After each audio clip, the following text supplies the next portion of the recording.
గారికి పట్టణ తెలుగుదేశం పార్టీ తరఫున మరి మేము మనవి చేసుకునేది ఏంటంటే మరి మున్సిపాలిటీలో పోలు నిధులు ఉన్నాయి. కాకపోతే మనకి ఏంటంటే చాలా కొత్త డాక్టర్లన్నీ కూడా వస్తాం జరిగినాయి.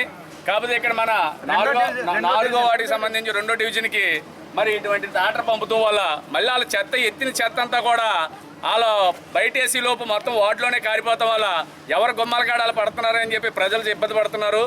దీన్ని కమిషనర్ గారు పెద్ద మనసుతో దృష్టి పెట్టుకుని ఈ 2వ డివిజన్కి కొత్త డాక్టర్ అనేది ఏర్పాటు చేయాలని చెప్పి తెలుగుదేశం పార్టీ తరఫున, జనసేన, బీజేపీ పార్టీ తరఫున కూడా మేము మనవి చేసుకుంటున్నాం. దయించి మీరు ఏం చేస్తారంటే నిధులు కొలతలు లేవు కాబట్టి నారా చంద్రబాబు నాయుడు గారు నిరంతరం కూడా పారిశుద్ధ్యాన్ని శుభ్రం చేయమని చెప్తున్నారు. ప్రతి విషయంలో కూడా ఉద్యోగస్తుల్ని అలర్ట్గా ఉండమని చెప్తున్నారు. మీరు దయించి ఆయన సేవను గుర్తించి మీరు ఇక్కడ వెంటనే ఇక్కడ కొత్త డాక్టర్ ఏర్పాటు చేయాలని చెప్పి మేము మిమ్మల్ని రిక్వెస్ట్ చేస్తున్నాం.